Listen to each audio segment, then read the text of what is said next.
All right. Hello, everyone. I know we got a couple people who will still be trickling in, but I wanted to get us started as soon as possible.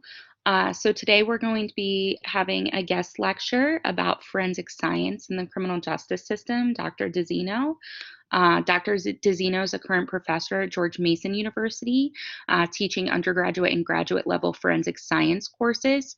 But before his time at Mason, he served in the FBI as the FBI Assistant Director in charge of the entire FBI laboratory, where he led all FBI laboratory caseworking, forensic response, and administrative personnel before retiring from the FBI after 22 years of service.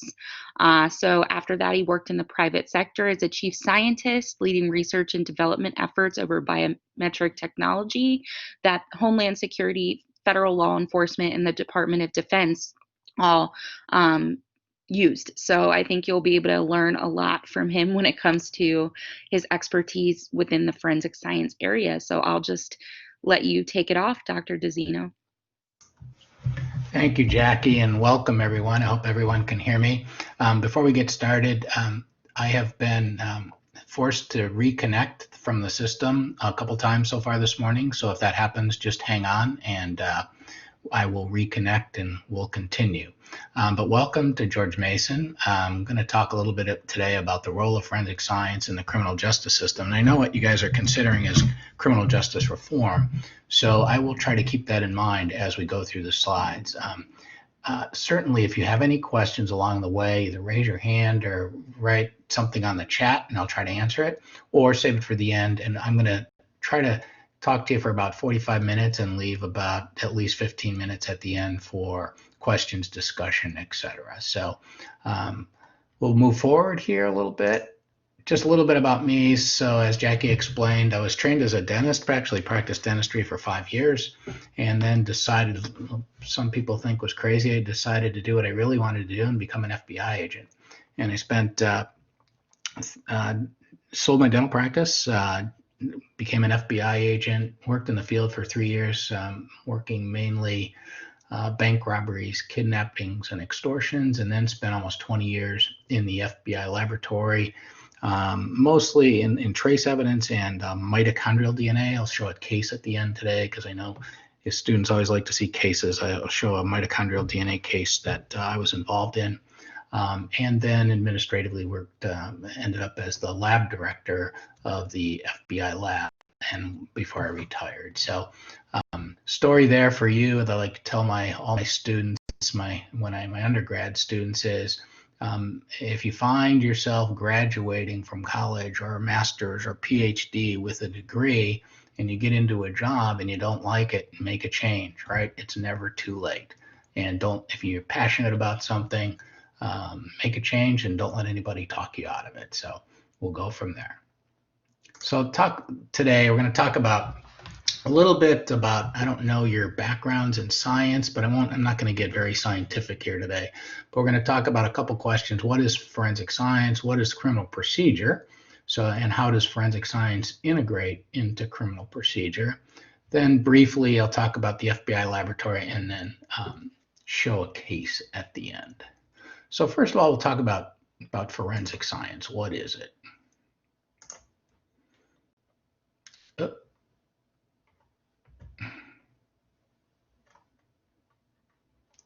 Okay, we're back. Okay, so forensic science, if you look up the word forensic, it means of the forum. What is the forum? The forum in forensic science is the courtroom. And basically what it is science applied to public matters. Of course, when that's done, it just is not done kind of willy-nilly. There are procedures in place in the criminal justice system as to how things are done in an orderly manner in order for us to provide justice, and that's what we're in here. That's what we're trying to do. And one of the things one of the points I'd like to make up front is that forensic science, certainly it's normally used by the prosecutors in order to prosecute someone for a crime. However, it works both ways. And for those of us in forensic science for long enough, I've testified for the defense as well as the prosecution, and So in my view, the science is the truth and should work no matter, you have to listen to the truth, no matter whether it aids the prosecution or aids the defense. But there's numerous fields we'll talk about in a minute in forensic science, but basically forensic science is the application of scientific methods to solving crimes. And many people think, well, these scientific methods are unique to forensics, and indeed they are not. The scientific methods used in forensic science are just the application of the same methods that are used in medicine and industry, only we apply them in forensic science. We apply these scientific methods to the examination and analysis of evidence. So the procedures, the methods used are not unique to forensic science. They are tried and true methods used in industry, medicine, et cetera, et cetera. Okay, so when I used to testify, one thing I would tell the jury is forensic science is a science of comparisons. What does that mean? Well, in forensic science, we use two terms, questioned and known. So what is that? So if you look at the picture there, let's see, and you look at this as a split screen television here, what this is a bullet viewed under a microscope. So think of it this way. When a bullet travels down the barrel of a gun, and a bullet is very soft metal, it's made of lead, which is a soft metal. As it comes down the barrel of a gun, it spirals. Why is that? It spirals so that it can go farther and be more accurate. Think about a quarterback trying to throw a football without a spiral. Without a spiral, Tom Brady is not going to be able to throw that football very, very far. But with a spiral, it goes further and it's much more accurate. So as the bullet goes down the gun, it spins based on ridges within the barrel. And the ridges leave these impressions on the bullet. So what happens is, let's say someone goes in a bank and wants to rob the bank. And when they enter, they want to get everybody's attention. They have a gun and they shoot off the gun into the ceiling of the bank. They rob the bank and then they leave. So the police come, they start to talk to the witnesses, the tellers, anybody in the bank, and they also want to gather evidence. One of the things that, say they hear from the teller, say, yeah, this guy came in, shot a round into the ceiling. Well, that's evidence, right? So we want to get that round. So we don't know what weapon that bullet came from. So that's a questioned bullet, okay? So let's say this side of the screen is the round that was fired into the ceiling. And we look at it on the microscope and it has these ridges on it. So now, a few weeks later, if we want to use that as evidence, we have to compare it to a known bullet. Well, how does that happen? Well, let's say a few weeks later, someone is arrested. When he's arrested, we find a weapon that's the same caliber as the bullet in the bank. So that's taken during the arrest. And then that we want to collect a known bullet from that weapon. Well, how is that done? Very simply, in labs have water tanks that actually aren't very big, because even bullets fired into water stop very quickly. So they take that weapon and fire a bullet into the water, and they collect that bullet. Now that's the known, because we know that bullet came from that weapon. So now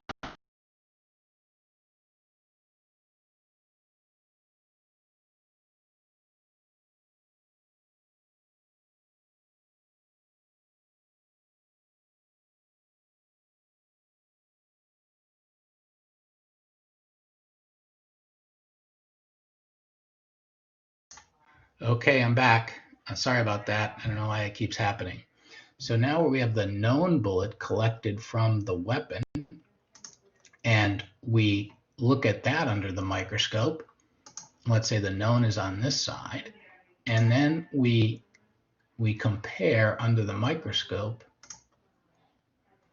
the striations left by the bullet in the question to the known to see if they line up. And if they do, we can say that this question bullet could have come. We can't say it came from that weapon to the exclusion of all others, but we say it could have come from the revolver, let's say, that shot this bullet. So that is not identifying that weapon, but it cannot exclude that weapon as having fired that bullet. So when we look at forensic science, we're constantly comparing questioned, we don't know the source of that evidence, to known. And that's true with there's a lot of different areas of forensic science, and we listed a number of them here. But let's say we're looking at DNA, right? Everybody likes to talk about DNA. So if there's blood at the crime scene, that may be the victim's and it may be somebody else's. Well, that's questioned, because if it's on the sidewalk, let's say, we don't know whether it came from the victim. Let's say the victim was shot, or it could have come from the suspect if he was hurt or wounded. So that would be questioned, and then that DNA would be compared to known DNA samples from the suspect and from the victim to try. Now that is an absolute means of personal identification, DNA. So we can say from DNA that at least nuclear DNA, we can say DNA from the nucleus of the cell. So we can say from that evidence that yes, that person was at that scene, or this person was not at that scene. But we're always comparing question and known, whether it be fingerprints, documents, firearms, whatever. It's a science of comparisons.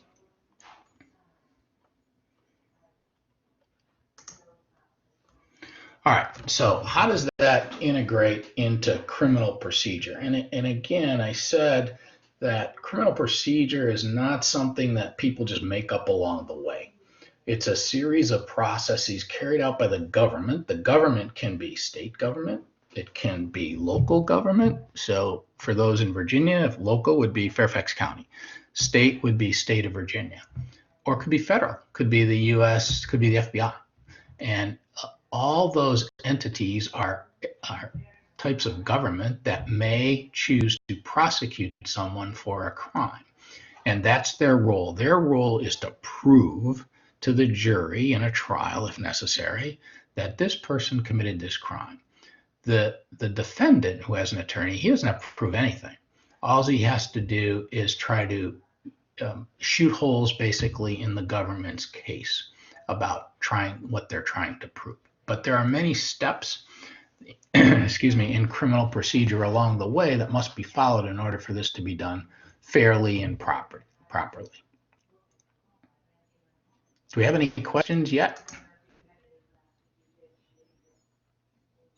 Okay, nothing on the chat. We'll just keep going. Okay, so first thing that happens in criminal procedure, a person is arrested, and that can happen with someone files a complaint against someone, or mostly in criminal cases, what is done is there's an arrest with a warrant or without a warrant. So what does that mean? What's a warrant? A warrant is when law enforcement thinks somebody committed a crime, they have to write a affidavit and swear to it in front of the judge, and in an attempt to prove that there's enough what they call probable cause to issue an arrest warrant for this person. So the judge will then decide, yes, there is enough probable cause, or you know what, maybe there's not. You need to do some more investigation before I'll provide you with a warrant. There's not enough probable cause. So normally, when someone's being arrested, normally it's with a warrant.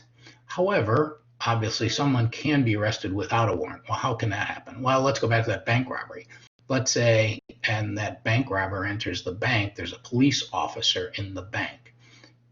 The bank robber shoots the weapon. The policeman certainly doesn't have to go,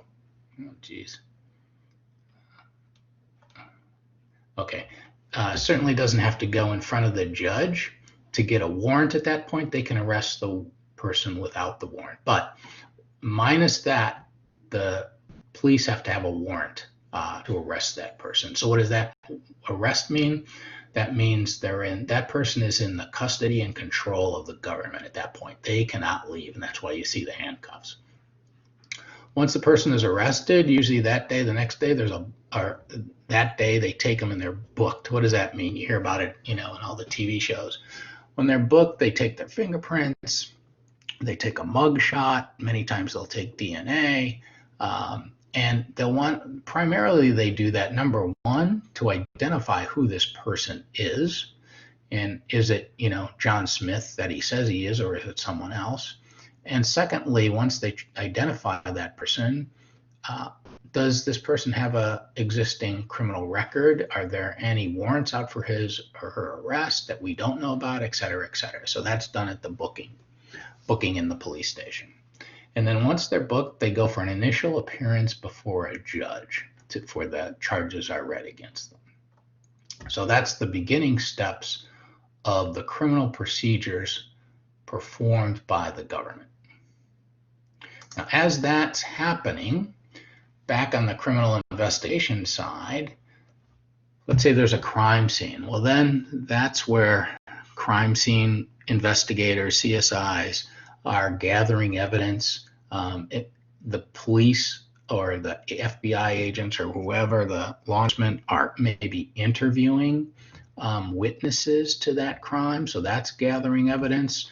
They might be going over documents. They might be looking at cell phone records. There's all sorts of areas where evidence is gathered, but certainly where forensics gets most of their evidence is from the crime scene.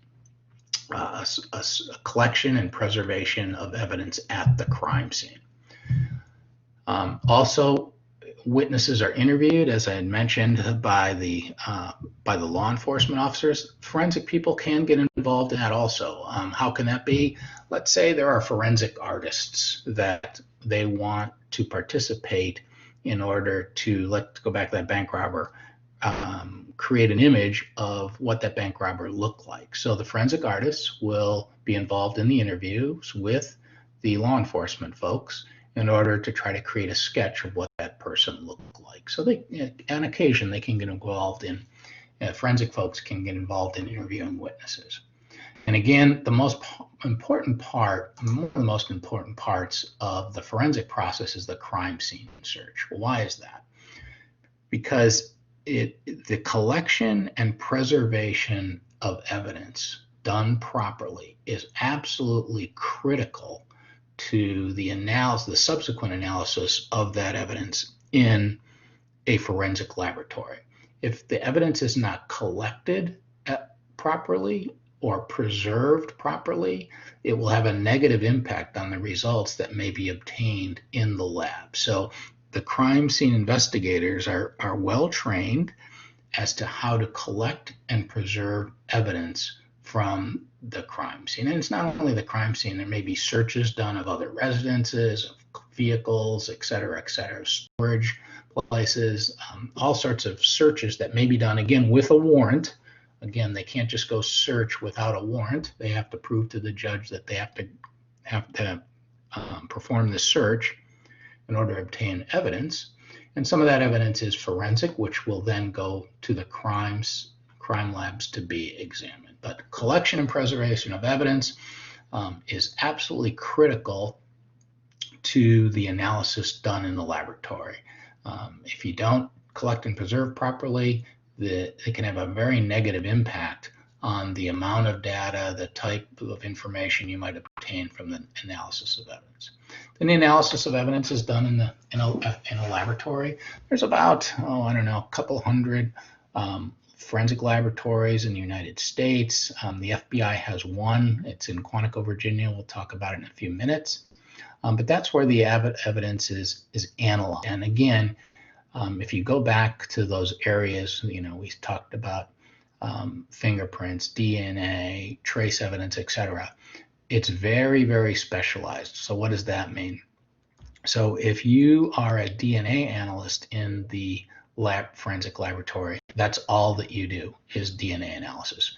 If you are a fingerprint analyst in the laboratory, that's all that you do is fingerprint analysis. It's very specialized. And why is that? Because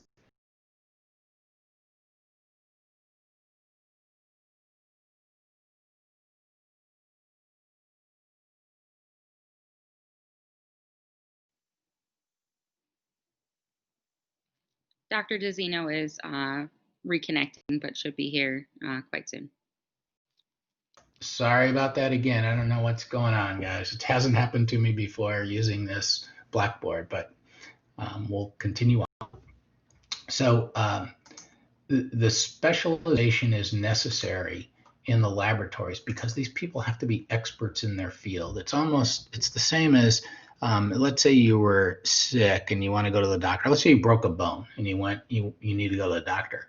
Well, you probably wouldn't go to the neurosurgeon. You wouldn't go to the general surgeon. You'd go to a doctor who is specialized in fixing bones. And so medicine's very specialized, and so is forensic analysis. And when they go to court, the forensic analysts have to be the experts in that field. That's key to staying abreast of the current field, the limitations of analysis. I think that's a very, very important topic. And especially today, when you talk about reforms in the criminal justice system, in the past, forensic analysts have kind of gone outside their area of expertise and testified that, let's say, that people would say, oh, we found a hair at the scene and that hair came from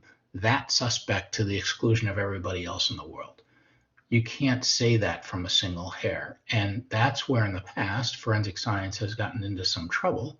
And that's where the reforms are ongoing in forensic science, in that continuing research is being done to define the limits of each area of analysis, and so that the forensic examiners testify to what the science can say, and almost just as importantly, don't testify to what the science does not say.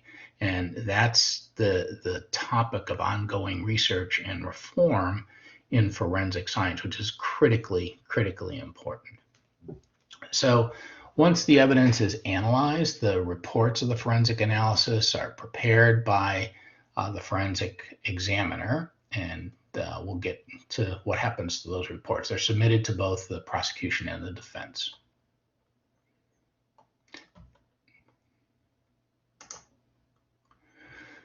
Okay, so now back what happens in the criminal procedure process. After they have that initial hearing, the person has a arraignment where the defendant can either plead guilty to that crime, not guilty to that crime, nolo contendere, which is, I'm not guilty, but I'm not innocent. It's very rare that somebody would plead that, or they don't have to say anything at that preliminary hearing. And then they get ready for trial. And this is what you see most about on TV and where most of the time is spent. So there's a jury, 12 people that are selected, that they're the ones that decide innocence or guilt. The judge, in a most vast majority of criminal procedures, the judge does not decide innocent or guilt. The jury is the trier of fact, they say. They're the people that look at the facts and decide if that person is innocent or guilty. Well, how does that, well, after the jury is selected, excuse me, the prosecutor and the defense will both make opening statements. And then the judge, who is kind of the, runs that courtroom, he or she has the responsibility with forensic evidence to decide if the evidence is reliable and valid. So they are the gatekeeper of forensic evidence that judge, he or she, will allow into that courtroom. And it's not really consistent as to what judges will allow what evidence. There may be in the same courtroom. You could go in one courtroom in front of one judge and try to admit something into evidence, and that judge will admit it. And down the hall, you go into another courtroom with another judge, and that judge will not admit it. It's just the way it is. But the forensic scientist has to be very prepared to defend why their tests are reliable and valid in the courtroom. And that's, again, another reason that it's so specialized. And that's another area for criminal justice reform, is ensuring the reliability and validity of forensic science techniques. Okay. Forensic science techniques that are allowed in the courtroom. So how does that happen? Well, when the prosecutor, generally the forensic science people are the last people to testify because they have the most impact in the case. And they'll call the forensic scientists last, generally, as witnesses. They'll induce the evidence with the forensic expert and lay witnesses. And lay witnesses are people without specialized knowledge. Forensic examiners are qualified as a forensic expert and an expert witness. That's key, because the difference between a lay witness and a forensic witness, once they're qualified by the judge, they have to go through a hearing many times to prove to the judge that, again, the judge is the gatekeeper, that they have to prove that they're an expert in this field. Once the judge, okay, we'll qualify you as an expert in this field, then not only can the forensic person testify about the tests they've done, but also their opinion about the test that they've done. Whereas a lay witness can never give their opinion. All they can testify is to the facts. So how does that affect the trial? Let's say DNA again. The forensic expert could say the facts would be, yes, I took blood from that crime scene and I compared the DNA profile from that blood from that crime scene to the subject, and it's the same. Therefore, so that's the fact. The DNA profile is the same. Now they can give their opinion. Then they will say, in my opinion, that blood at the crime scene came from that subject to the exclusion of everyone else in the world. So that's highly impactful. And it's very important that the forensic expert has the expertise to be able to be qualified as an expert and be able to give that opinion, because it can be very, very important to the trial. And that's why many of the forensic experts testify last in the trial, to leave the impact on the jury. So once the prosecutor presents their case, the defense doesn't have to say a thing, or they can present witnesses to bolster their case or shoot holes in the prosecutor's case. And then they go back and forth, sometimes many times with rebuttal. Then both the prosecutor and the defense attorney will have a chance to provide closing arguments. The judge will give instructions to the jury. The jury will deliberate and can be minutes, days, hours, weeks. It's highly variable as to how long they will deliberate. And then once they all 12 have to agree, they will render a verdict as to whether that person is innocent or guilty. If they don't agree, even if it's 11-1, then that's what they call a hung jury. There's no verdict, and therefore that person, they can be tried again for that trial. Certainly, if they're found innocent, they cannot be found guilty. There cannot be another trial. But they deliberate to try to come together as a group to deliver a unanimous verdict of innocent or guilty to the charges. Okay, any questions about that so far? I'll talk a little bit about the FBI laboratory and a quick case, and then I'll open it up for discussion. Any questions so far? I had one, Dr. Dizinno. Sure. In your experience on the last level of the verdict, how common is it for juries to be hung juries? Not very common, although it does happen. You can never, in my experience is, you can never predict what the jury is going to do. I've testified in cases where, I have evidence and I've seen some of the other evidence and I think, oh my gosh, this person did this, and the jury will convict. And I've seen cases where I think, well, I have this evidence and it's not, it's circumstantial, basically, evidence. It's not proving one way or another. It adds to the case, but it's certainly not impactful enough alone to provide the jury with information to convict. And I would think, well, I don't know if there's enough here to convict, and they would convict. So you just never know with the jury. But most of the time, I would say they do come to a decision one way or the other. Hung juries are far less common than verdicts being issued by the jury. Thank you. Sure. Any other questions? Okay, so FBI laboratory used to be, this is the FBI building at 10th and Pennsylvania Avenue in Washington, D.C. The lab was there from, oh gosh, the 60s.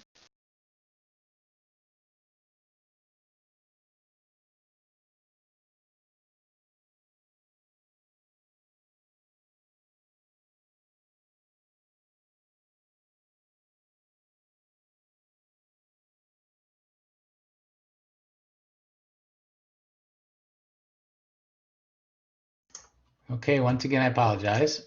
So lab was in this building until from the 60s until 2003, and then the lab was moved to this beautiful new building down in Quantico, Virginia, um, where the FBI Academy is, where they train their new agents. And all the evidence from all over the country and many times all over the world for the FBI comes to this laboratory at Quantico. Who works there? So about 800 employees, many of whom have a Bachelor of Science as a minimum requirement. However, the people that actually perform the analysis and write the reports and testify to the reports of their analysis in trial, those folks, many of them are masters and a lot of PhD level. So students who are interested in forensic science always ask, well, can I get a job in a forensic lab with a bachelor's degree? Yes, you can. However, the higher your degree, the better chance you have of being hired in a state, local, or federal lab like the FBI lab. What do the folks do down there? They do forensic exams of evidence, but they also provide technical support to state and local law enforcement agencies, whether it be forensic, crime scene, et cetera, et cetera. They testify to their results of their exams and their reports in trials all over the country. And then they spend a lot of time training other laboratory, state and other local, even on other federal laboratory folks as to how you would process a fingerprint or collect DNA or whatever their expertise is. So there's a wide variety of individuals down there with different backgrounds. There are forensic artists, there are photographers, there are people who create models out of wood, and then there are most of the folks who do the forensic analysis on the evidence. Most of them are biologists and or chemists. There are people who have other degrees down there, geologists, physicists, etc., and mathematicians, but most of them are biology and chemistry major folks.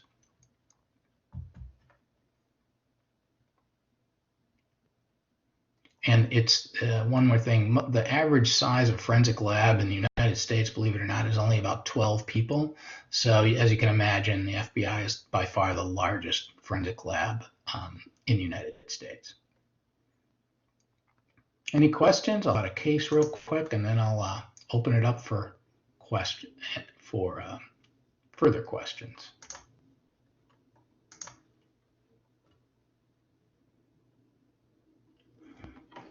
Okay, a forensic case. This is a case involving that I worked back in the 90s. I was involved in something called mitochondrial DNA. So there's DNA from the nucleus of your cells, and there's also DNA in the mitochondria of your cells. The difference is, there are a few differences, but one of the main differences is if in the nuclear DNA analysis, if there's a question and known compared to each other and they match, from nuclear DNA, we can say that that DNA question from the crime scene came from that person, that known person, to the exclusion of all others. With mitochondrial DNA, we can't say that because it's maternally inherited. It's inherited from your mom. So all your maternal relatives, your siblings, if you have the same mom, all have the same mitochondrial DNA. So we can't say with mitochondrial DNA that it came from, let's say it's used on mostly hairs, bones, and teeth. And so if a single hair is left at a crime scene, and that's what's happened in this case, a few hairs at a crime scene, and that's a questioned hair, we don't know who it came from, it's compared to a DNA from a known person, we can say that that person cannot be excluded as a source of that hair, but we can't say that that hair came from that person to the exclusion of everybody else in the world, as we would do with nuclear DNA.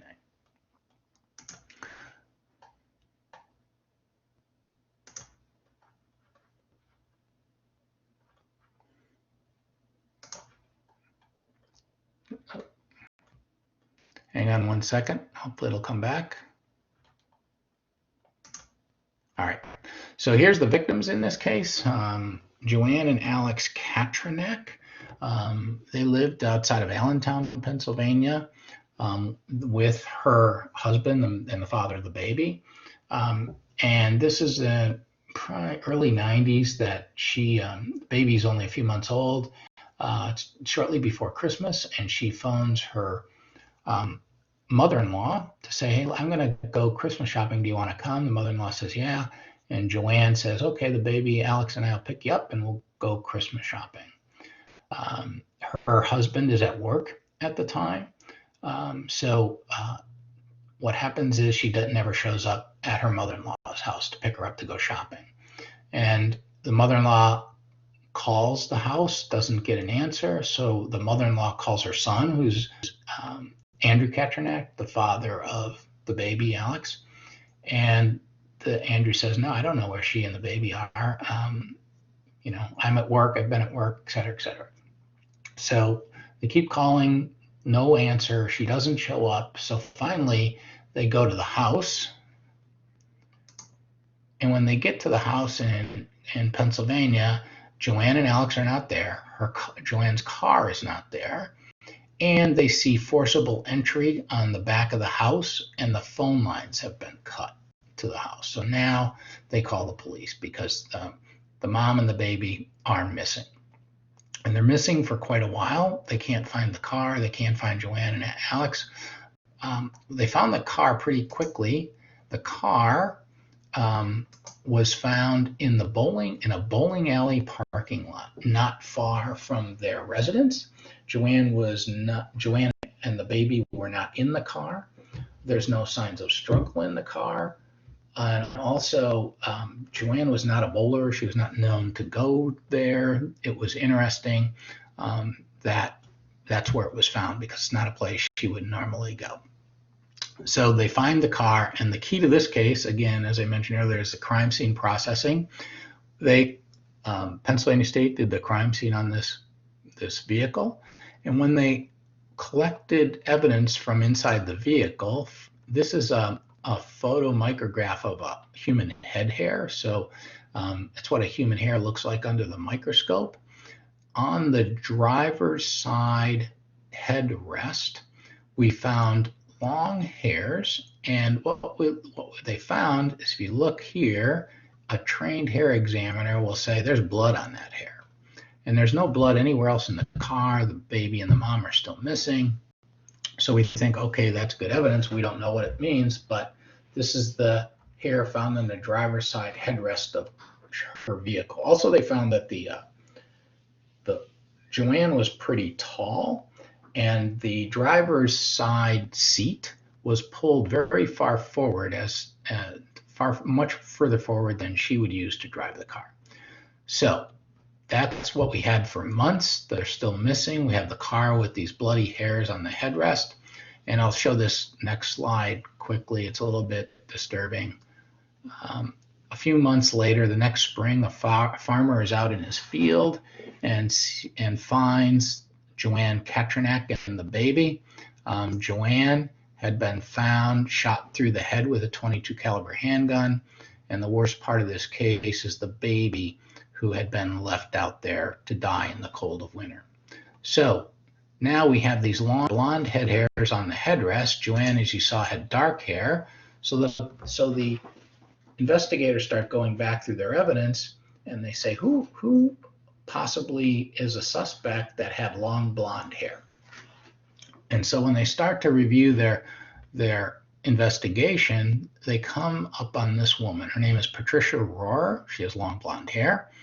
She's living in North Carolina with another guy at that time, and actually had a baby with the other guy, but she is the ex-boyfriend of Andrew Katranak. She's ex-girlfriend, I'm sorry, of Andrew Katranak, who's the father of Alex and the husband of Joanne. And when they start talking to Andrew, he remembers that shortly before Joanne went missing, he said, we got a call at our house one night. The three of them were home with the baby and the mom and dad. And Joanne answered the phone. And then he heard her say something like, he's my husband now, don't ever call here again. And she hung up.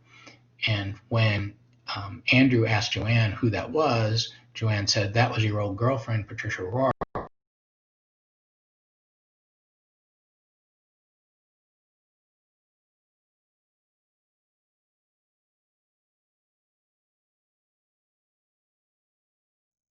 Sorry, we're having some connection issues this morning, everybody.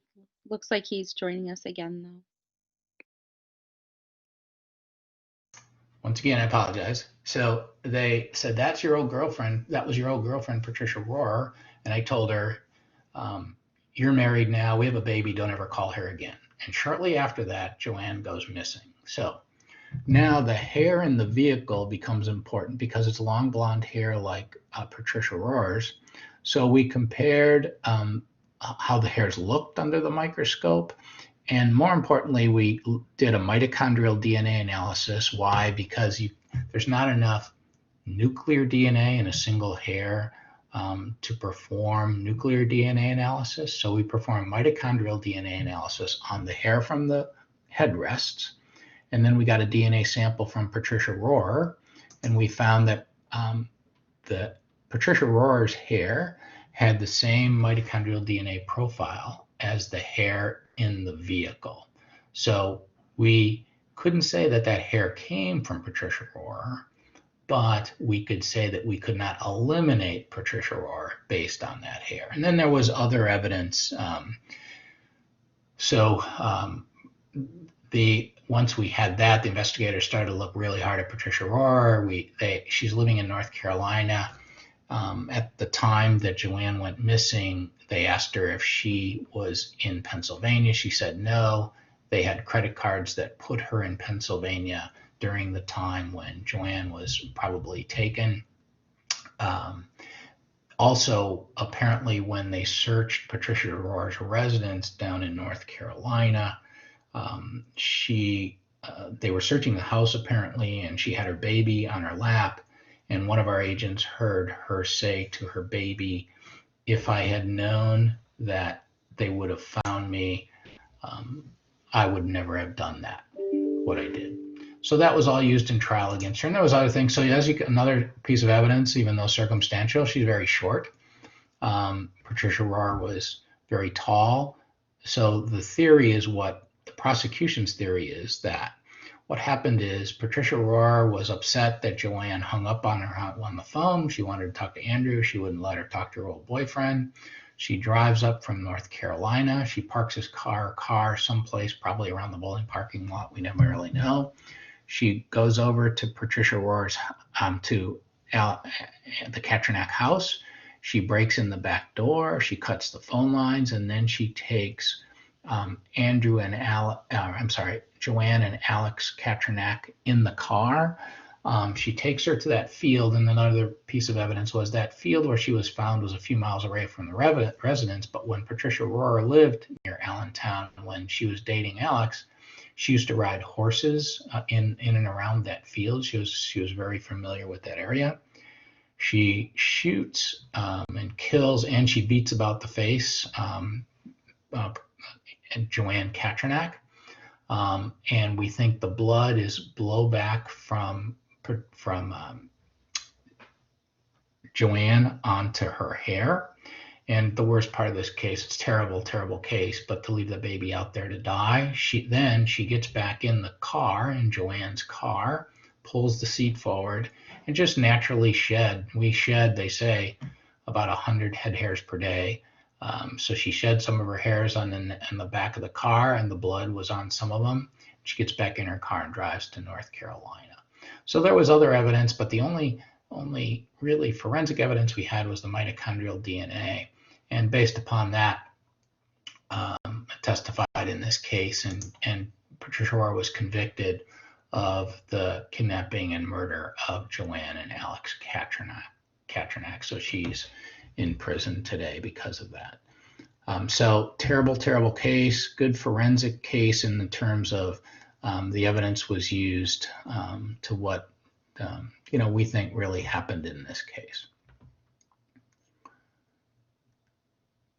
And so in terms of what you're dealing with in your debate, this was a new technique, mitochondrial DNA, back in the early 90s. So I can't tell you how many times I went to Allentown to testify in admissibility hearings in front of the judge to prove to the judge that this science is, even though it's new, it was the first time that it had been testified to in Pennsylvania, and it's only about the second time it had ever been testified to in the country.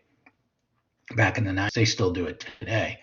But many hearings up there in front of the judge to prove that the science was reliable and valid, and he admitted it, and the case turned out the way it did. Okay, so we have about a little over 10 minutes left. What questions can I answer for you guys?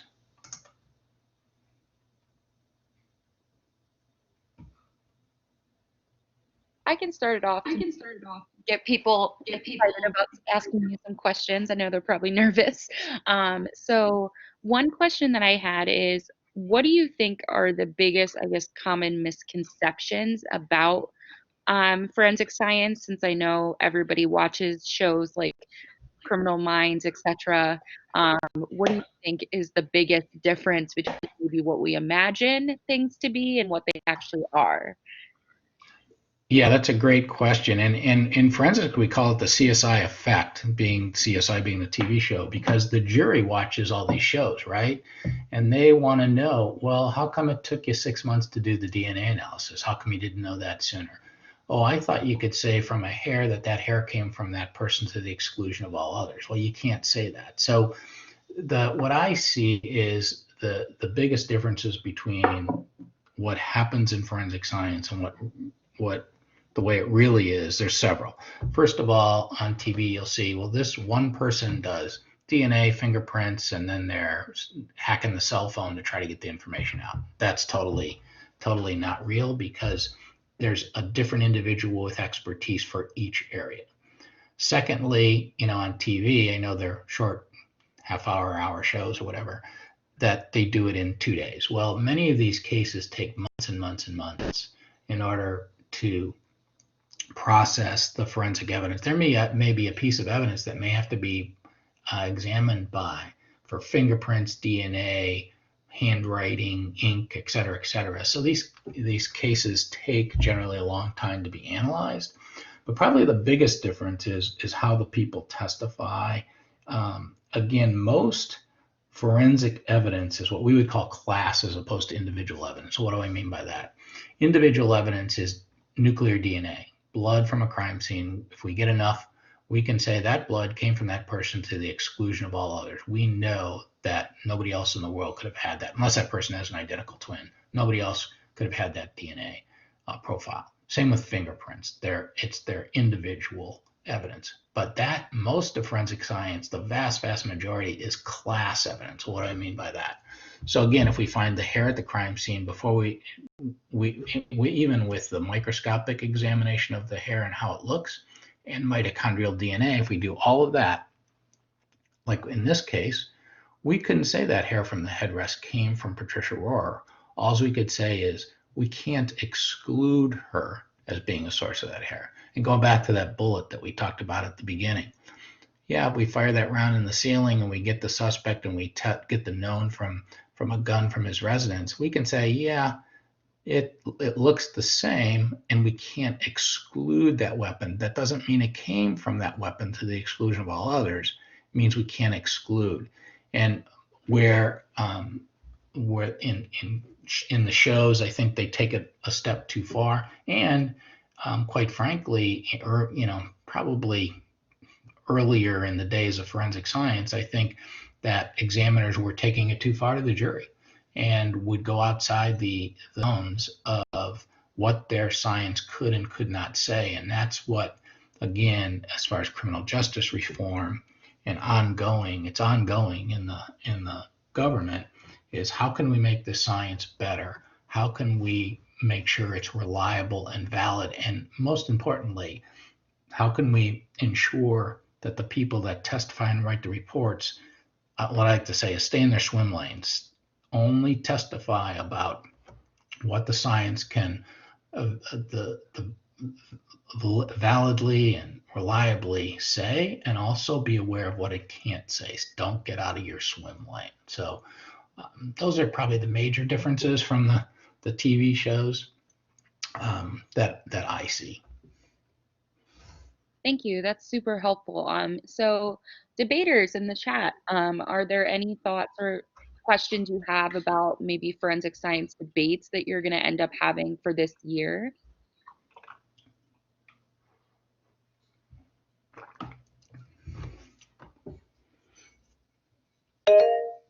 Ivy. How often would you say that forensic scientists go outside of their lane of expertise and like sort of invalidate the evidence in doing so? Yeah, that's a great question. Difficult to say.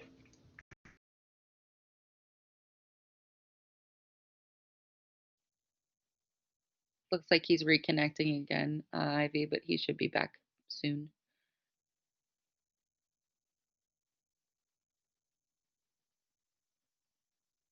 While he's reconnecting, if other people want to try to write down a question so we can think about those too, that would be awesome. So I'm back. Sorry again. That's a great question. I think it's far less prevalent today than it was 20, 30, 40, 50 years ago, because some of the overstatements by these forensic experts have been recognized by the court and by the defense. So they're on their toes, which I think is great. It keeps the forensic scientists honest. And I welcome that scrutiny by the defense because, from my point of view, you can always make the science more reliable and more valid. And the things that the defense might bring up that they haven't addressed, well, then they should. But does it happen today? I'm sure it probably does. I'm sorry, I can't give you a percentage as to how often that happens, but I think it's far less prevalent today than it was years ago. Here's a question on the chat. Is mitochondrial evidence now a more common and accepted form of evidence? Yes, it's used. So it's a pretty expensive test to perform. So very few forensic labs in the country have the capability of doing that. But from the FBI's point of view, yes, they've been using it ever since the 96 is the first time we introduced it into court, and it's still used. The question, and are there other newer methods of evidence that are still being questioned as reliable? Absolutely. So even fingerprints are being questioned as reliable that we've known about for years. Firearms, the bullet that we looked at way back when, probably before my time in the lab, the examiners would testify if those striations on the bullet matched up the questioned and the known, they could match them under the microscope. They would say that bullet came from that gun to the exclusion of all others because that's what was thought at the time.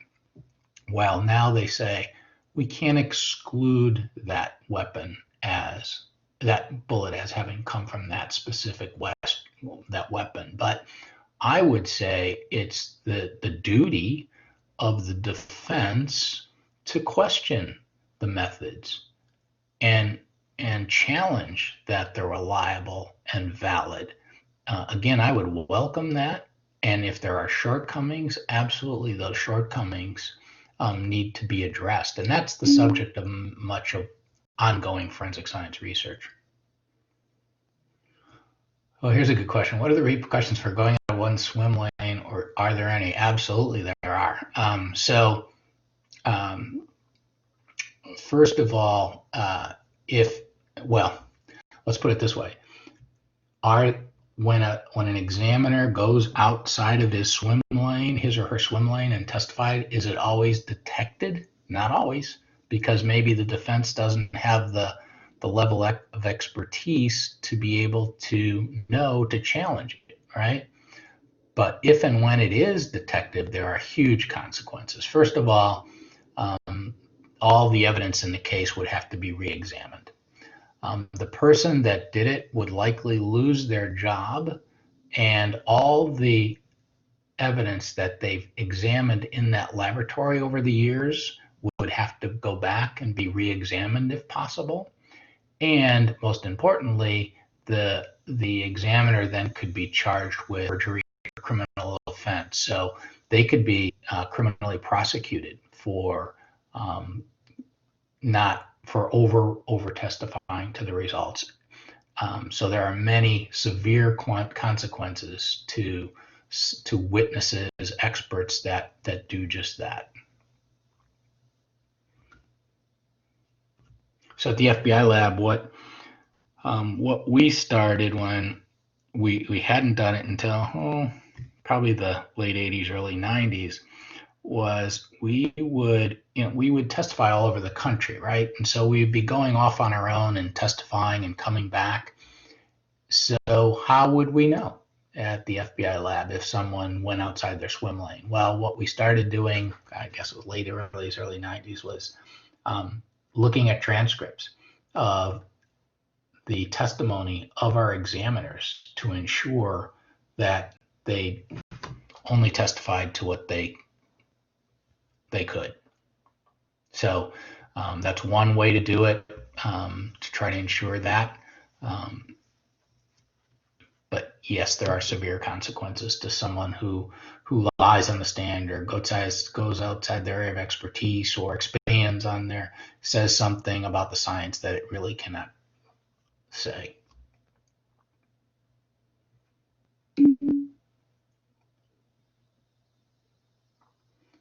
So, do you notice many predetermined judgments in the field?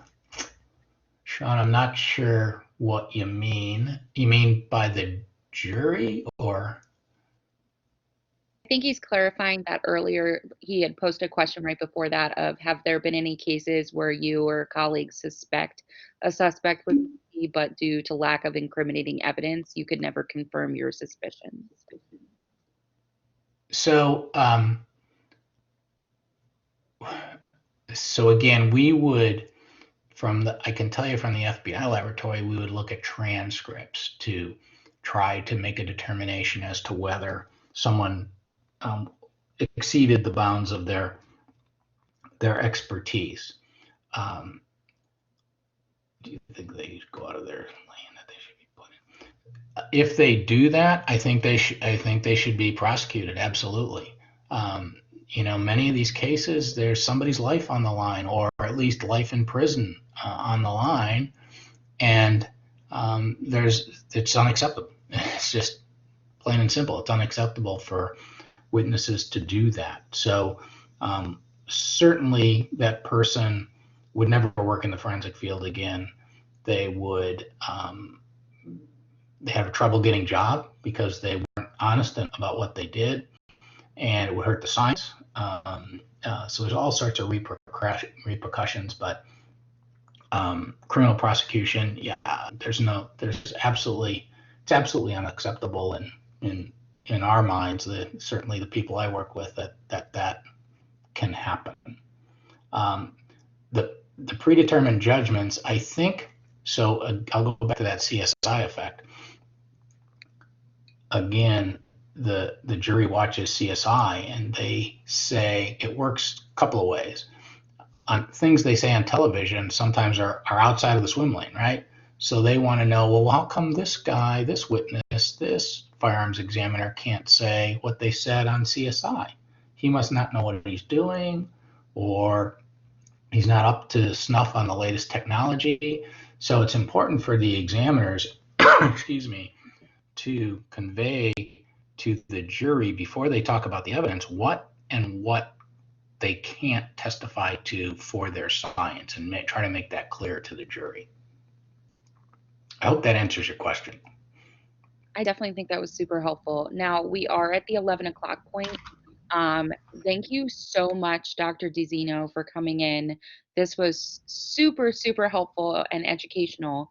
If everyone wants to give him a virtual round of applause.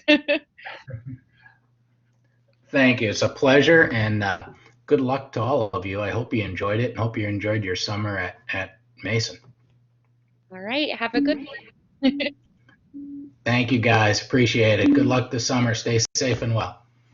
All right, and everyone in the lecture now, you've got until 11:10 to move over to that lab room. So goodbye. Thanks again. Bye-bye.